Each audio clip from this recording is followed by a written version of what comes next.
காஞ்சிபுரம் வடக்கு மாவட்டம் குன்றத்தூர் வடக்கு ஒன்றிய மதசார்பற்ற முற்போக்கு இந்தியா கூட்டணி கட்சிகள் மற்றும் கொளப்பாக்கம் ஊராட்சி திமுக சார்பில் திருப்பெரும்புதூர் நாடாளுமன்ற தொகுதி இந்தியா கூட்டணி கட்சிகளின் வேட்பாளர் TR பாலு அவர்களை ஆதரித்து தெருமுனை பிரச்சார பொதுக்கூட்டம் குன்றத்தூர் வடக்கு ஒன்றிய கழக செயலாளர் வந்தே மாதரம் தலைமையில் நடைபெற்றது. வேட்பாளரை ஆதரித்து திராவிடர் கழக பிரச்சார குழு செயலாளர் வழக்கறிஞர் அருள்மொழி, தலைமை கழக பேச்சாளர் சைதை சாதிக், மாவட்ட ஊராட்சி குழு தலைவர் படப்பை மனோகரன் ஆகியோர் சிறப்புரையாற்றினர். உடன் குன்றத்தூர் ஒன்றிய குழு தலைவர் சரஸ்வதி மனோகரன், ஒன்றிய குழு துணைத் தலைவர் உமா மகேஸ்வரி, வந்தே மாதரம், கூட்டணி கட்சி நிர்வாகிகள், உள்ளாட்சி பிரதிநிதிகள், கழக முன்னோடிகள் மற்றும் பொதுமக்கள் பலர் கலந்து கொண்டனர். ஆனா நீங்க என்ன செஞ்சீங்க? ரிலையன்ஸ் அம்பானிக்கும் அதானிக்கும் கொடுக்குறீங்க. அப்போ இன்றைக்கு நம்மளுடைய கொளப்பாக்கம் ஊராட்சியில் மட்டும் நம்மளுடைய அமைச்சர் மாண்புமிகு அண்ணன் தாமு அன்பரசன் நம்மளுடைய சட்டமன்ற உறுப்பினராக இருக்கிறாரு. இந்த ஊராட்சியில் மட்டும் கோடி கணக்கில் வேலை செஞ்சுக்குது. இன்னைக்கு கூட நம்மளுடைய கூட்டணியை சேர்ந்த கழக நிர்வாகிகள் எல்லாமே வீடு வீடாக ஓட்டு வாக்குகள் சேகரிக்க போக சொல்ல கூட இன்னைக்கு நெஞ்ச நிமிர்த்திக்கின்னு தைரியமா போயிட்டு சாதனைகளை சொல்லி, அது மட்டும் கிடையாது, எந்த ரோடு போனாலும் இன்னைக்கு கிட்டத்தட்ட இந்த ஊராட்சியில பெரிய ஊராட்சி, இதுல 70% சாலைகள் சிமெண்ட் ரோடு போட்டு இருக்கிறோம். அதே மாதிரி கால்வாய்களை போட்டு இன்னைக்கு 70% அடிப்படை வசதிகளை செஞ்சு கொடுத்துட்டு இருக்கிறோம்னா அது நம்மளுடைய மாண்புமிகு அண்ணன் தாமு அன்பரசன் அண்ணன் அமைச்சர்களுடைய முயற்சியால தான். இன்றைக்கு அது மட்டும் இல்லாம நம்மளுடைய மாவட்ட பெருந்தலைவர் அண்ணன் படப்பை மனோகரன் அவர்கள் அவர்கிட்ட பண்டு வாங்கி கிட்டத்தட்ட அவரே கிட்ட இந்த ஊருக்கு மட்டும் 60-70 லட்சம் இந்த ஊர்ல தந்திருக்காரு, கொளப்பாக்கம் ஊராட்சிக்கு மட்டும். இப்படி எண்ணற்ற திட்டங்களை சொல்லி நம்ம செஞ்ச சாதனைகளை சொல்லித்தான் நம்ம வாக்கு சேகரிக்கிறோம். ஆனா அவங்களை ஏடிஎம்கே அந்த மாதிரி சொல்லி கேட்க முடியுமா? நாங்க 10 வருஷமா இந்த சாதனை, 5 வருஷம் 10 வருஷமா இருந்தோம், நாங்க இந்த சாதனையில இந்த கொளப்பாக்கம் ஊராட்சியில செஞ்சோம் அப்படிலாம் செய்ய முடியுமா? இதுக்கு 5 வருஷத்துக்கு முன்னாடி ஏடிஎம்கே தலைவர் தான் இந்த ஊர்ல. அதே போல இப்போ தொடர்ந்து இருக்கிறாப்புல. அதை இப்ப அவங்கள சொல்லி சாதனை சொல்லி செய்ய முடியுமா? எல்லாத்தையும் நம்ம தான் எடுத்துன்னு வரோம். அண்ணன் தான் நம்மளுடைய அமைச்சர் மூலமா தான், நம்மளுடைய மாவட்ட பெருந்தலைவர் மூலமா தான் இன்னைக்கு எண்ணற்ற பண்டுகள் கோடி கணக்கில் இந்த ஊராட்சியில அடிப்படை வசதிகள் செஞ்சு கொடுத்துட்டு இருக்கிறோம். ஆகவே வருகின்ற நாடாளுமன்ற தேர்தலில் நம்ம கொளப்பாக்கம் ஊரை சேர்ந்த பொதுமக்கள் எல்லாம் நம்மளுடைய வெற்றி வேட்பாளர் அண்ணன் TR பாலு அவர்களுக்கு உதயசூரியன் சின்னத்தில் வாக்களிக்க வேண்டும். இந்த தொகுதியில அண்ணன் TR பாலு நிக்கத்தான் நினைக்காதீர்கள், நம்மளுடைய அன்பு தளபதி முதலமைச்சர் அவர்கள் நிக்கத்தான் நினைக்க. ஏன் அதே மாதிரி நம்மளுடைய உங்கள் வீட்டு செல்ல பிள்ளையாக நீங்கள் எல்லாம் அன்போடு நேசிக்கின்ற நம்மளுடைய மாவட்ட செயலாளர் மாண்புமிகு அமைச்சர் அண்ணன் தாமு அன்பரசன் தான் உங்களுடைய நாடாளுமன்ற வேட்பாளர் என்று நினைத்துக் கொண்டு நீங்கள் எல்லாம் புதிய சூரியன் சின்னத்திற்கு வாக்களித்து நம்முடைய அண்ணன் TR பாலு அவர்களை பெருவாரியான வாக்குகள் வித்தியாசத்தில் வெற்றி பெற வைக்க வேண்டும் என்று கேட்டு வாய்ப்புக்கு நன்றி கூறி விடைபெறுகிறேன். நன்றி, வணக்கம். திருநாள். ஆனால் அதனுடைய பன்முகத்தன்மை என்பது இன்றைக்கு சிதைக்கக்கூடிய அளவில் இன்றைக்கு இருக்கின்ற பிஜேபி அரசாங்கம் நடந்து கொண்டிருக்கிறது என்பதை எல்லாம் இன்றைக்கு பல கட்டங்களிலே நாம் கண்டு கொண்டிருக்கிறோம். பல பேருக்கு புரியல, நாங்க எல்லாம் இந்து மதம் தானே, இது இந்தியான்றா, இந்து நாடு தானே, இது இந்து தானே அப்படின்னு பேசக்கூடிய அளவுக்கு இன்றைக்கு மதத்தின் பெயரால் இன்றைக்கு மத துவேஷத்தை இன்றைக்கு பிஜேபியினர் கொண்டு வந்து கொண்டிருக்கிறார்கள்.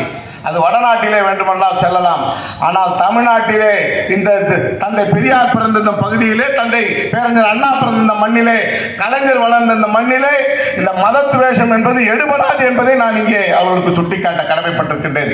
அது காரணம் சொல்லணும்னா அக்கா தப்பா எடுத்துக்க மாட்டாங்கன்னு நினைக்கிறேன்.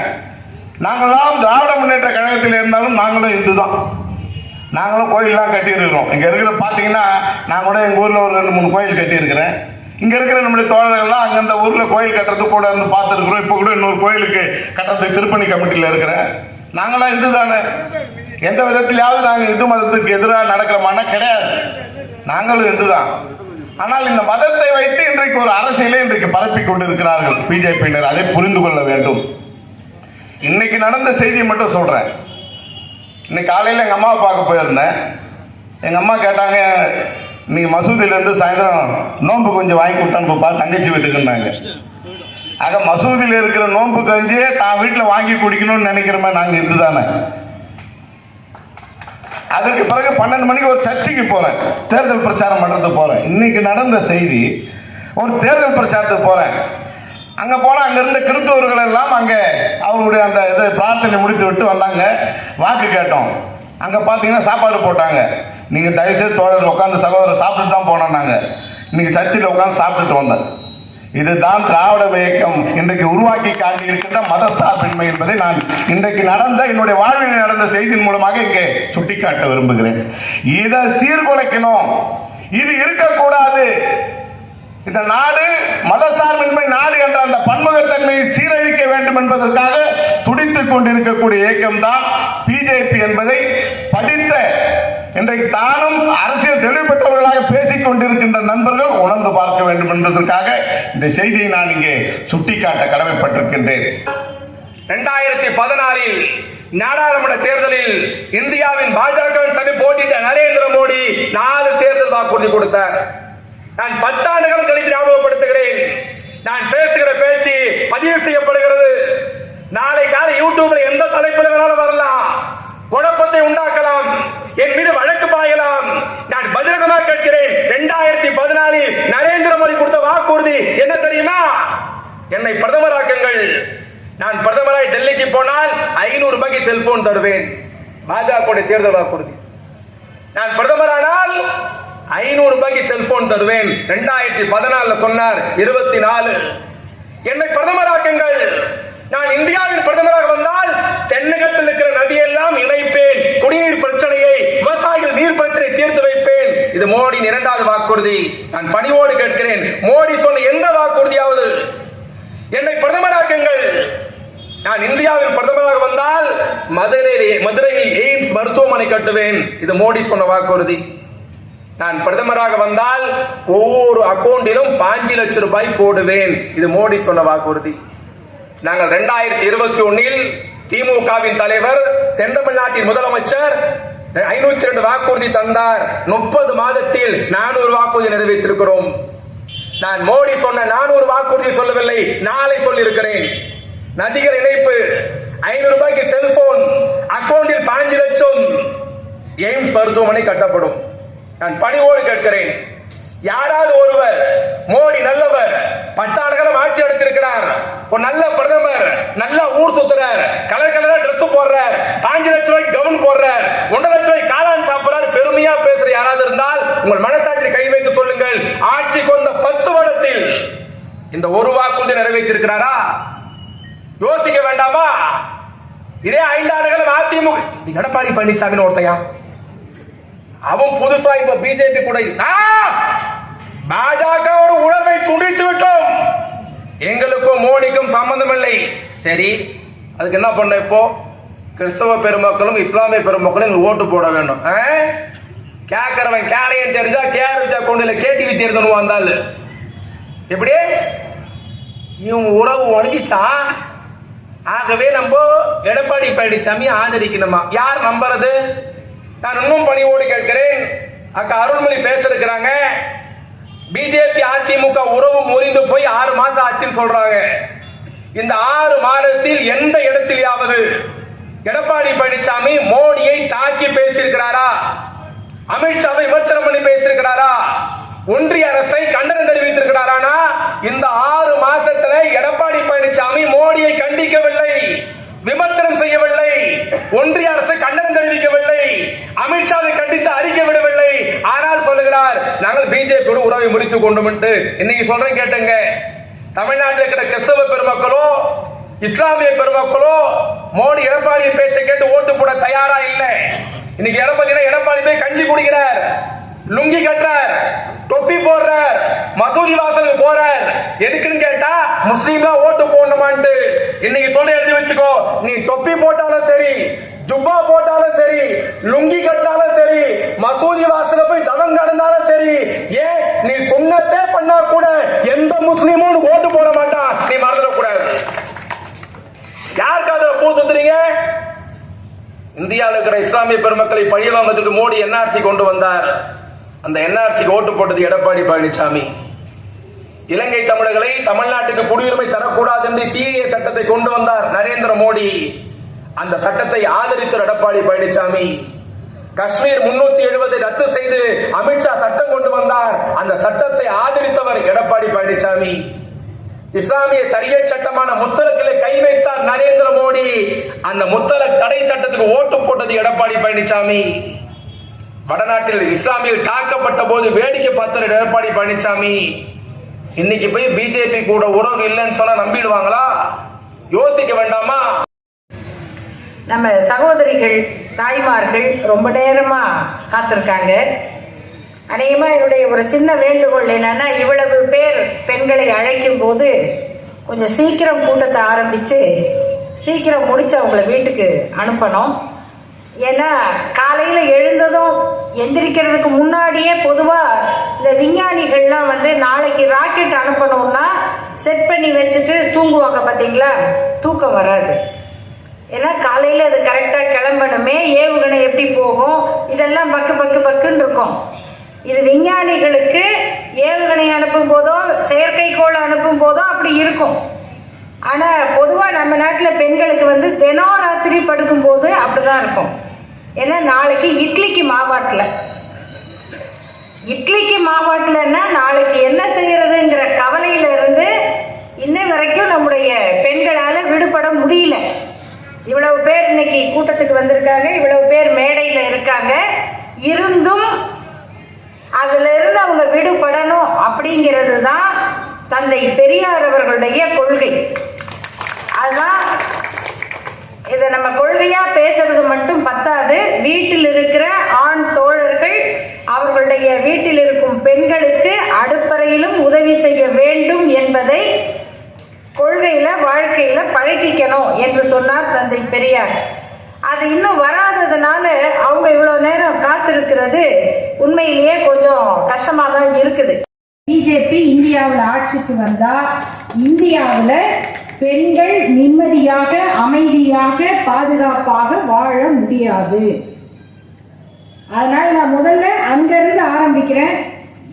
நீங்க எல்லாம் கேள்விப்பட்டிருப்பீங்க, ஒரு 10-12 ஆண்டுக்கு முன்னால டெல்லியில இரவுல ஒரு பஸ்ல போய்கிட்டு இருந்த ஒரு பெண்ணை அந்த பேருந்துல ஓட்டிக்கிட்டு இருக்க மெக்கானிக்கு, டிரைவர், பஸ் டிரைவர், இன்னும் 2-3 பேர் சேர்ந்து 6 பேர் அந்த பெண்ணை படு மோசமாக கொடூரமான முறையில் பலாத்காரம் செய்தார்கள். அந்த பொண்ணு செத்தே போயிருக்கணும், அவ்வளவு மோசமான தாக்குதல். ஆனா அந்த பொண்ணு உயிரை பிடிச்சிட்டு இருந்தாங்க. அவங்க பேர் வேற என்னமோ, ஆனா அவங்க ஒரு வாழணுங்கிற போராட்டத்தோட இருந்ததுனால அவங்களுக்கு நிர்பயான ஒரு கற்பனை பேரை வச்சு பயமற்றவள் அப்படின்னு ஒரு கற்பனை பேரை சூட்டி அந்த பேர்ல தான் இன்னைக்கு வரைக்கும் சொல்லிக்கிட்டு இருக்காங்க. இப்படி நிகழ்ச்சி அங்க ஒண்ணு இங்க ஒண்ணு ஒரு கொடுமை நடக்கும். ஆனா அன்னைக்கு அந்த பேருந்துல நடந்தது இருக்கு இல்லையா, அது கற்பனை கெட்டாத கொடுமை. அந்த பொண்ணு செத்தே போயிருக்க வேண்டிய நிலைமையில போறோம். ஆனா சகோதரர்களே சகோதரிகளே, நம்ம யாரும் அப்படியே அத்துவான காட்டுல வாழ்றவங்க இல்லை, எல்லாரும் பெண்களோட வாழ்றவங்க. பெண்களுக்கு இந்த நாட்டுல இந்த பிஜேபி ஆட்சியில அடுத்தடுத்து என்ன நடந்திருக்குன்றத மட்டும் சொல்றேன். அது நடந்தப்போ இவ்வளவு எதிர்ப்பு வந்தது, அவங்க எல்லாருக்கும் தண்டனை கிடைச்சது. அதுல 2 பேர் ஜெயிலே செத்து போனாங்க, அவ்வளவு கடுமையாக தண்டிக்கப்பட்டாங்க. அவங்களுக்கெல்லாம் யாரும் மன்னிப்பே கொடுக்கல. கொடுக்க முடியுமா? கொடுக்கலாமா? கொடுக்கல. அதுக்கப்புறம் பிஜேபி ஆட்சிக்கு வந்ததுக்கு அப்புறம் காஷ்மீர் மாநிலத்தில் ஒரு மலைவாழ் சிறுமி, ஒரு சின்ன குழந்தை, 7 வயசு பெண் குழந்தை, சின்ன பிள்ளை. அது ஒரு நாடோடி சமூகம். அந்த நாடோடி சமூகத்தோட அந்த குழந்தை பார்த்தா ஒரு பொம்மை மாதிரி இருக்கு, 7 வயசு பிள்ளை. அந்த பிள்ளைய காணோம். குதிரை ஓட்டிட்டு போற பிள்ளை, குதிரை மேய்ச்சிக்கிட்டு வர போகுது. குதிரை மேய்ச்சிக்கிட்டு வர போற பிள்ளைய காணமே, குட்டி குதிரையோட போச்சு அப்படின்னு அந்த நாடோடி சமூகத்து பெற்றோர் தேடுறாங்க, காணல. கடைசியா எல்லாருக்கும் தெரிஞ்சு மக்கள் கவனிக்கிறாங்க பிறகு தேட ஆரம்பிச்சாங்க. தேடி ஒரு 10 நாள் இருக்கும்னு நினைக்கிறேன். அந்த குழந்தையோட உடம்ப கண்டுபிடிச்சாங்க. எங்க தெரியுங்களா? ஒரு கோயிலுக்கு பக்கத்துல. ஏன்னா கோயிலுக்கு பக்கத்துல அந்த பிள்ளை எப்படி வந்துச்சு, ஏது வந்துச்சு அப்படின்னு பார்த்தா, அந்த கோயில நிர்வாகம் பண்றவரு, கோயில பூஜை பண்றவரு, இதோட அந்த உள்ளூர்ல இருக்கிற இவங்க கட்சிக்காரரு இவங்கெல்லாம் சேர்ந்து ஒரு சின்ன பையனை அனுப்பி ஃப்ரெண்டு மாதிரி பேசி அந்த பிள்ளைக்கு ஒரு கஞ்சா மாதிரி எதையோ கொடுத்து சாக்லேட்டில் அதை கொடுத்து கூட்டிகிட்டு வர வச்சு 10 நாள் அந்த குழந்தைய கோயிலில் வச்சு சாப்பாடு போடாமல் ஒரு வாய் தண்ணி இல்லாமல் அந்த குழந்தைய திரும்ப திரும்ப நாசம் பண்ணாங்க. அந்த பிள்ளையை என்னதான் டார்ச்சர் பண்ணாங்கன்னு தெரியாது. அந்த குழந்தையுடைய உடம்பை தூக்குனா துணி மாதிரி இருந்துச்சான், எலும்பு கூட இல்லை மிச்சம், அவ்வளோ அடி. ஏன் அந்த பிள்ளை என்ன யாரு ஏன் அதை அப்படி பண்ணாங்க நமக்கு பதறது இல்லை. யாரா இருந்தாலும் எதுவா இருந்தாலும் என்ன காரணத்துக்கு இருந்தாலும் எதிரி வீட்டு குழந்தையா இருந்தாலும் இப்படி நடக்கலாமா? நடக்கக்கூடாது. ஆனால் என்ன வித்தியாசம் அப்படின்னு கேட்டீங்கன்னா, மக்கள்லாம் போராடினாங்க. அந்த கோயில் ஆளு உள்ள இருந்தவன் பூஜை பண்ணவே இந்த காரியத்துக்கு சம்பந்தப்பட்டவங்களை எல்லாம் கைது பண்ணாங்க. அங்க அவங்களுக்கு எதிராக கேஸ் நடத்துறதுக்கு வக்கீல்ல யாரும் முன்வரல. அவனுங்களுக்கு எதிராக கேஸ் நடத்த அவனை உள்ள தள்ளுறதுக்கு வக்கீல்கள் முன்வரல. ஏன்னா அவங்க எல்லாரும் பிஜேபியை சேர்ந்தவர்கள்.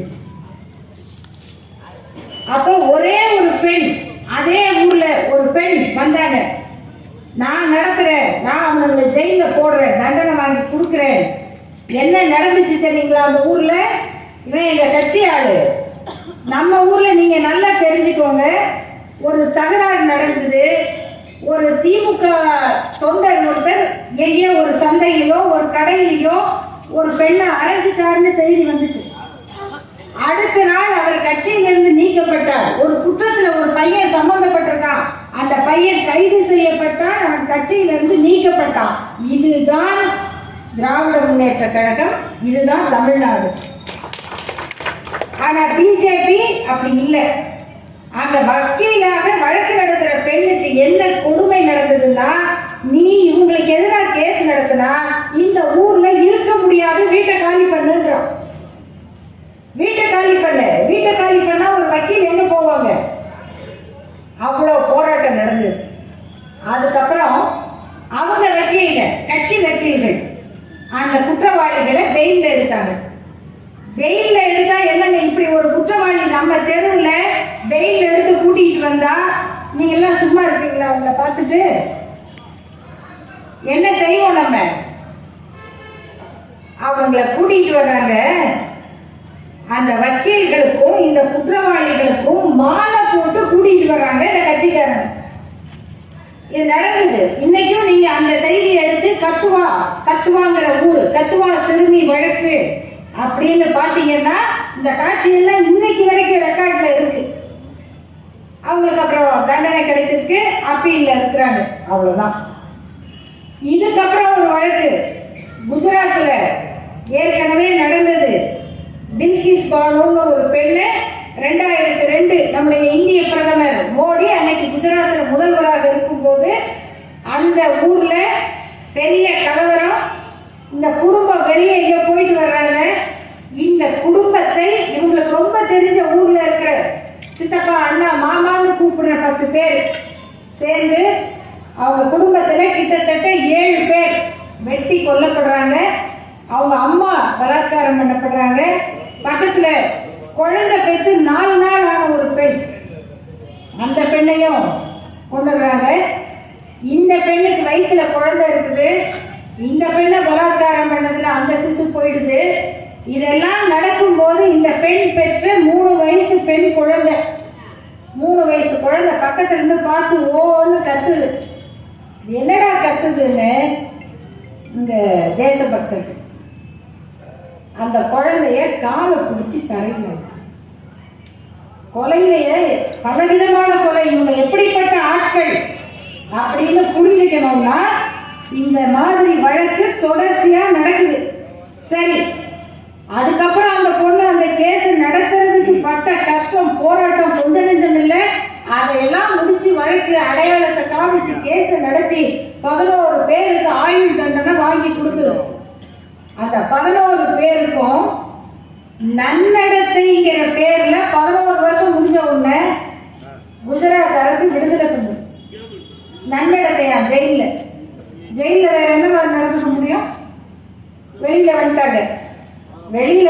இங்கதான் நண்பர்களே, இந்த பிஜேபிங்கிற கட்சி மட்டுமல்ல, அதுக்கு பின்னால இருக்கிற தத்துவமே எவ்வளவு ஆபத்தானது அப்படின்னு சொன்னா, அப்படி தண்டனை குறைஞ்சி வந்த அந்த குற்றவாளிகளை, அந்த குடும்பங்களை சேர்ந்த, ஊரை சேர்ந்த பெண்கள் ஆரத்தி எடுத்து வரவேற்பு கொடுப்பாங்களா யாராவது? நம்ம குடும்பத்துல ஒரு பையன் இப்படி ஒரு தப்பு பண்ணா, தப்பா, அது குற்றம், கொடூரம். அதை செஞ்ச ஒருத்தனுக்கு ஆரத்தி எடுத்து வரவேற்கிற அளவுக்கு அந்த பெண்கள் மனசே அவ்வளவு கடுமையா, பாறையாக மாறி இருக்குன்னா, இவங்க நாட்டுல ஆட்சியில இருந்தா யாருக்காவது பாதுகாப்பு இருக்குதா? அப்ப இந்தியாவில இது குஜராத்ல நடக்குது, உத்தரப்பிரதேசத்துல நடக்குது. ஒரு 7 தலித் பெண்ணு ஒரு அதிகாரம் உள்ள பிஜேபி சம்பந்தப்பட்ட ஒருத்தரே பலாத்காரம் பண்றாரு, போய் போலீஸ் ஸ்டேஷன்ல புகார் கொடுக்க போனா அந்த பொண்ணோட அப்பா மேல கேஸ் போடுறாங்க, அவரை போட்டு அடிக்கிறாங்க, அவர் செத்து போறாரு. கேஸ் நடத்துறதுக்காக இந்த பொண்ணு கோர்ட்டுக்கு போகுது, அந்த காரை லாரியை வச்சு அடிக்கிறாங்க, அவங்க வக்கீல் செத்து போறாரு. இவ்வளவு இவங்க ஆட்சியில ஒரு மாநிலத்தில இருந்து மத்தியிலையும் அவங்க இருக்காங்கன்னா அந்த ஆட்சியாவும் ஒண்ணும் பண்ண முடியாது, இந்த ஆட்களையும் ஒண்ணும் பண்ண முடியாது. இதனுடைய உச்சகட்டம் தான் மணிப்பூர் மாநிலத்தில் ஆள்றதும் பிஜேபி. அவங்க இதுக்கெல்லாம் வேற டபுள் என்ஜின் சொல்லிக்கிறது, அவ்வளோ இருக்குதான், உதவி செய்வாங்களாம். அந்த மணிப்பூர்ல 2 பெண்களை நிர்வாணமாக தெருவில் இழுத்து கொண்டு வந்த காட்சியும் உலகம் பூரா பார்த்துருக்கு. ஆகையினால இந்த நாட்டில் பெண்களுக்கு பாதுகாப்பு இருக்கணும் அப்படின்னு சொன்னா பிஜேபி தோற்கடிக்கப்படணும். முதல் காரணம், பெண்களுக்கு மரியாதை இருக்கணும். யாருக்கு? ஒரே ஒரு உதாரணம், நம்ம நாட்டில் குடியரசுத் தலைவராக ஒரு பெண்ணை தான் வச்சிருக்காங்க. இவங்க தான் பிஜேபி காரங்க தான் கொண்டு வந்தாங்க. அவங்க பேரு திரௌபதி முர்மு என்கிற அம்மையார். அவங்க பழங்குடி சமூகத்துல பிறந்தவங்க. அப்ப பழங்குடி சமூகத்துல பிறந்தவங்க ஒரு பெண்ணு, அவங்கள நாங்க ஜனாதிபதி ஆக்கிட்டோம் அப்படின்னு அப்படியே வாய் 2 மீட்டருக்கு போகுது பேசுன. சரி, ஜனாதிபதி தானே இந்த பார்லிமெண்ட்டுக்கெல்லாம் தலைவர், ஜனாதிபதி தான் நம்ம சட்டங்களுக்கெல்லாம் அதிகாரி, அவங்க தான் கையெழுத்து போடணும். அவங்க கையெழுத்து போட்டாதான் எந்த சட்டமும் செல்லும். அந்த சட்டத்தை இயற்றுகிற நாடாளுமன்றத்தை புதுசா கட்டினாங்க. முன்னாடி இருந்த நாடாளுமன்றம் நல்லாதான் இருந்துச்சு, இவங்களுக்கு அது கொஞ்சம் பஜனை பண்ண மாதிரி இல்லையே அப்படின்னு மாத்தி கட்டினாங்க. அந்த நாடாளுமன்ற திறப்பு விழாவுக்கு ஜனாதிபதியை கூப்பிடு. என்னங்க, நாடாளுமன்ற திறப்பு விழாவுக்கு குடியரசுத் தலைவரை அழைக்காம ஒரு நிகழ்ச்சி நடக்குதா அப்படின்னா நடந்தது. ஏன் கூப்பிடல அப்படின்னா, ஒண்ணு அவங்க பழங்குடி, 2வது கணவர் இல்லை, அவங்க விதவை. நம்ம என்ன செய்யறோம்? விதவை பெண்களை மறுமணம் செய்து கொண்டால் அவங்களுக்கு பரிசு, பதக்கம், வேலை வாய்ப்புல முன்னுரிமை. விதவை திருமணத்துக்கு அரசாங்கம் உதவி செய்து. அது மட்டும் இல்ல, இவங்க ஒரு திறப்பு விழாவுக்கு கூப்பிடல, இந்த முடிக்காத கோயில் ஒண்ணுக்கு கும்பாபிஷேகம் பண்ணாரு பாருங்க, திறப்பு விழா, குழந்தை ராமரை கையை பிடிச்சு கூட்டு போனாராம் பிரதமர். அவருக்கு வழி தெரியாதாம், இவர் கையை பிடிச்சி கூட்டிட்டு போய் உள்ள வச்சாராம். வச்சு இல்ல அதுக்கு மேல இப்ப இந்த வெய்ய காலத்துக்கு அவருக்கு காட்டன் ட்ரெஸ் போடுறாங்களாம், குழந்தைக்கு வேர்க்கும்னு. இந்த மாதிரி கதை விட்டுக்கிட்டு மக்களை எவ்வளவு முட்டாளாக்குறதுன்னு இருக்கு.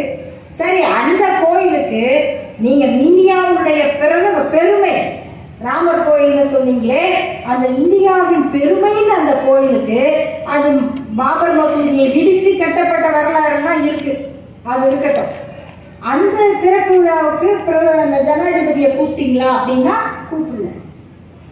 ஏன்னா கோயில் அங்க கூப்பிடலாமா அப்படி சில பேர் சொல்லுவாங்க இல்லையா, அங்கதான் கூப்பிடல.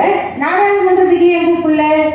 அது ஒண்ணு கோயில் இல்லையே, அங்க ஏன் கூப்பிடல அப்படின்னு கேட்டா அதுக்கு அவங்ககிட்ட பதில் இல்லை. ஒருத்தர் சொல்றாரு, நாங்க கூப்பிட்டாலும் அவங்க வரமாட்டாங்க. சொன்னாங்களா அவங்ககிட்ட?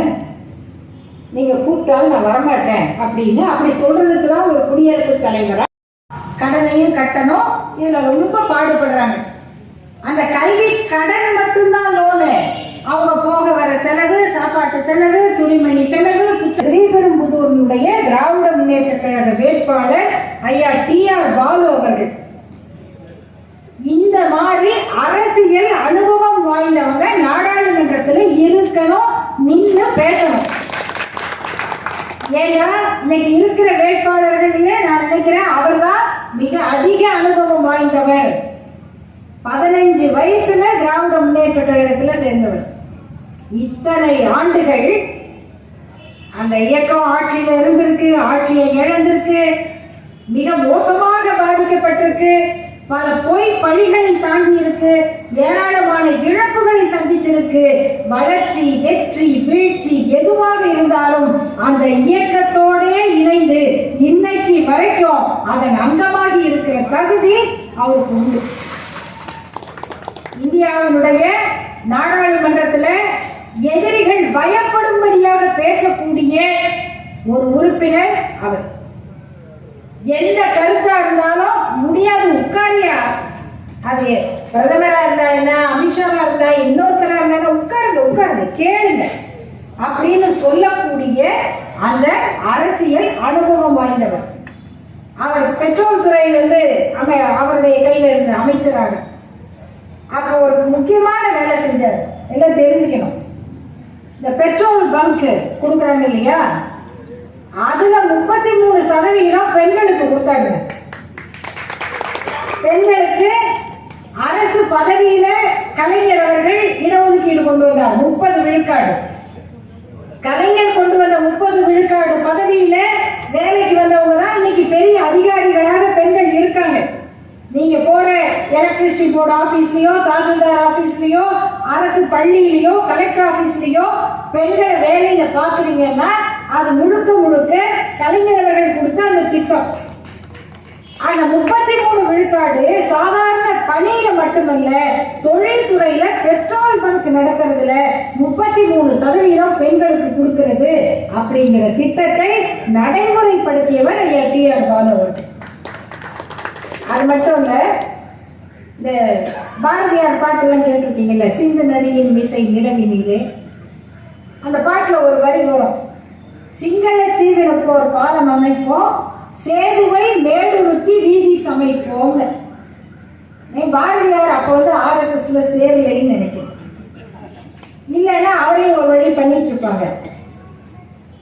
சேதுவை மேடுருத்தி அந்த இடத்துல பாலம் போடுறதுதான் சேது சமுத்திர திட்டம். அதை கிட்டத்தட்ட முடிக்கிற இடம் வரைக்கும் கொண்டு வந்து அந்த தூத்துக்குடி துறைமுகத்தை ஒரு உலக முக்கியத்துவம் வாய்ந்த துறைமுகமாக மாற்றி இருப்பார். அன்னைக்கு ஒரு கேஸ போட்டு சுப்ரீம் கோர்ட்ல தடை வாங்கி இந்த தமிழ்நாட்டினுடைய முன்னேற்றத்தை தடுத்தவர்கள் சங்கிகள். அதை சாதித்து காட்டுகிற வாய்ப்பு அவருக்கு தான் உண்டு. இந்த தமிழ்நாட்டில் மட்டுமல்லைங்க, இந்தியாவிலேயே இது பிஜேபி திட்டம்னு சொல்லுவாங்க. ஆனா அந்த நெடுஞ்சாலைகளை இவ்வளவு சிறப்பாக போட்டதுல அவருடைய பங்கு தான் மிகப்பெரிய பங்கு. ஏன்னா ஆட்சியில இருக்கிறது, பதவியில இருக்கிறது மட்டும் இல்லைங்க, விசா காலத்துல 1 வருஷம் ஜெயில இருந்த, எத்தனை முறை கைது செய்யப்பட்டிருக்காரு. இன்னமும் பாராளுமன்ற உறுப்பினராக அவங்களுக்கு ஒரு நிதி இருக்கு, MP ஃபண்டுன்னு.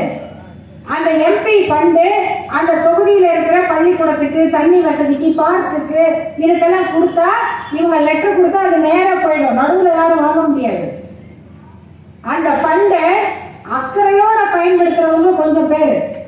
அதுல மொத்த நிதியையும் தன் தொகுதிக்காக செலவழிக்கிறவர் ஐயா TR பாலு. அப்படி ஒருத்தர் நம்ம தொகுதிக்காக திரும்ப திரும்ப அந்த நாடாளுமன்றத்தில் குரல் கொடுப்பது மட்டுமல்ல, அந்த தொகுதியினுடைய மக்களுக்காக, வளர்ச்சிக்காக அவருடைய உழைப்பும் பங்கும் தேவை. அப்ப நல்ல ஞாபகம் வச்சுக்கோங்க, இந்த நாட்டுக்கு ஆபத்தான தத்துவத்தை கொண்டிருக்கிற பிஜேபியும் அதன் கூட்டணி கட்சிகளும் அடிமட்டத்தோடு மண்ணை கவ வேண்டும். இந்தியா கூட்டணி மிகப்பெரிய அளப்பரிய வெற்றியை பெற வேண்டும். இவங்க சொல்லிக்கிட்டு இருக்கிற கணக்கு வழக்கெல்லாம் சும்மா அப்படி ஊதுறாங்க, பலூன் ஊதுற மாதிரி. 400, 420, 420ங்கிறது வேற, அது தெரிஞ்ச விஷயம். ஆனா 420 சீட்டு கிடையாது. அப்புறமா நீங்க ஜெயிலுக்கு போற கேஸா இருக்கலாம். அந்த 400 இதெல்லாம் வந்து பலூன். இன்னைக்கு உத்தரப்பிரதேசம் அவங்க நினைச்ச மாதிரி இல்ல, பீகார் அவங்க நினைச்ச மாதிரி இல்ல. உத்தரப்பிரதேசத்துல காங்கிரஸோட அகிலேஷ் யாதவ் சேர்ந்து நிற்கிறாரு, அங்க வெற்றி களம் மாறுது. பீகார்ல லல்லு பிரசாத் அவருடைய மகன் தேஜஸ்வி, ஒரு இளம் தலைவர், அவர் வந்து காங்கிரஸோட நிக்கிறாரு. இவங்க எதெல்லாம் கோட்டைன்னு நினைச்சாங்களோ அதெல்லாம் இன்னைக்கு மாறிடுச்சு. ஆனா இங்க மட்டும் அப்படியே இந்த சினிமா காட்டுற மாதிரி காமிச்சுக்கிட்டு இருக்காங்க. அது பெரிய பலூன் தான். கடைசியா ஒண்ணு சொல்லி முடிக்கிறேன். திராவிடர் கழக தலைவர் ஐயா ஆசிரியர் வீரமணி அவர்கள் எப்ப இந்த மாதிரி எதிரி ஊ அப்படின்லாம் பேசும்போது ஒரே ஒரு கருத்தை சொல்றாரு. அவங்க என்ன வேணா பேசட்டும், அவங்க பண்றது வந்து பொய் பிரச்சாரம். பொய் பிரச்சாரம் பலூன் மாதிரி பெருசா வரும். நம்ம கையில இருக்கிற ஓட்டு இருக்குல்ல, அது ஒரு சின்ன குண்டூசி மாதிரி, சின்ன குண்டூசி தான். பலூன் பெருசு. குண்டூசியை வச்சா கதை முடிஞ்சது. அந்த குண்டூசி தான் நம்முடைய வாக்குகள், நம்முடைய பிரச்சாரம். இதன் மூலமாக நம்ம ஒவ்வொருவரும் இந்த சின்ன மயக்கம் யாருக்காவது இருக்குன்னா முதல்ல அவங்களை தெளிய வச்சிடணும். அதுக்கு நம்ம பொறுப்பெடுத்து பொறுமையாக அவங்களுக்கு உண்மையை உணர வைத்து ஏப்ரல் 19ஆம் தேதி நடக்கிற தேர்தல் இந்தியாவுடைய வரலாற்றை மாற்றுகிற தேர்தல். இந்தியாவின் 2வது சுதந்திர போர்னு எமர்ஜென்சியை சொன்னாங்க. இது அதைவிட பெரிய போராக இருக்கிறது. இந்த அக்கப்போர்களிடம் இருந்து நமக்கு விடுதலை வேண்டும் என்றால் இந்த தேர்தலை சரியான முறையில் பயன்படுத்தி இந்தியாவை காப்பாற்ற வேண்டிய கடமை திராவிடர்களாகிய நமக்கு இருக்கிறது என்று சொல்லி இவ்வளவு நேரம் பொறுமையாக கேட்ட உங்கள் அனைவருக்கும் நன்றி கூறி முடிக்கிறேன். நன்றி.